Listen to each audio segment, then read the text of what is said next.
It's fast, it's dangerous, and many say it's completely addictive. For Shiva Keshavan, it's the speed and fear that keep him on the luge track. Here in the French Alps, he trains for the Winter Games in Sochi, his 5th Olympics. But back home in India, this is his only way of training, racing through the Himalayas, dodging cars, a lorry, and other hazards typical to the region. In India, we don't have a loose track, so we've had to modify the sleds with wheels and go down the roads. The exposure brought donors who are helping to pay for his training and his trip to Sochi. During his training runs, Shiva can reach speeds of up to 150 kilometers an hour. But trying to negotiate this icy track is not his only challenge. The Indian Olympic Committee has been suspended from the IOC because of corruption. And that means Shiva cannot compete for India in Sochi. There's no greater feeling than carrying your country's flag.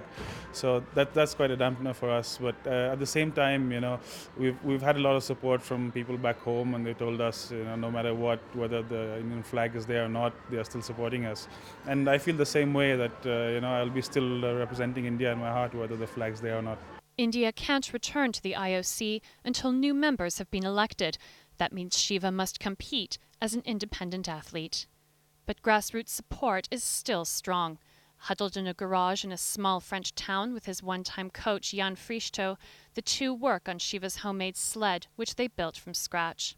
They've gone from competing against each other to working together. Shiva can no longer afford to pay Jan as a trainer, but the bond is a special one. I was used to be a coach, only a coach. And when I began to train, to be coach of Shiva, so I was coach and also friend. But it's very interesting. You can be more close, understand more each other. So it's very great experience. The US luge team has offered to help train Shiva in the days leading up to the Olympics. Despite all the hurdles, he's hoping to race into the top 20, if not officially for his country, then for himself. Catherine Stancl, Al Jazeera, Plagne in the French Alps.